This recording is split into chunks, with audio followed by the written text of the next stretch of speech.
अस्वस्थ झालेले मामा अवतार कार्य संपला, निघून चालले परतीच्या वाटेला. त्या आदमापूर गावाला जाऊन बसले मलगूबाईच्या मंदिराला. समाधीचा दिवस निश्चित केला. बातमी कळली वायुयोगाने दाही दिशा. भक्तही सारा गोळा झाला. डोळ्यातील अश्रूच्या थांबेनात धारा.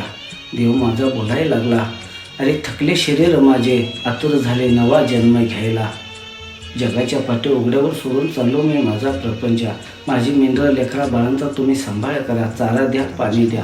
जो जसा माझ्या मेंढी माऊलीचा सांभाळ करेल तसं मी त्याला फळ देत राहील. अरे ही बकरी घोडी पांडुरंगाची आहेत. ह्या पांडुरंगाच्या घरात मी चाकर आहे. मला वर्षाला 12.5 रुपये पांडुरंग पगार देतो. एखादी मेंढी आजारी असली तर माझा मामा रातभर त्या मेंढीला पोटाशी धरून बसायचा. अरे या मेंढीच्या शर्यतीत जीवात्मा आणि बाळू धनगराच्या शर्यतीत जीवात्मा वेगळा नाही हे जगाला सांगून गेला. रूप वेगळे आहेत पण आतलं चैतन्य मात्र एक आहे. कलियुगातील मुक्या प्राण्यावर दया करणारा एकमेव संत बाळू मामा होता. 4 सप्टेंबर 1966 साली वैद्य चतुर्थी श्रावण मासी ब्रह्ममुहूर्तावरी बाळूमामा आदमापूर गावी समाधी घेतली.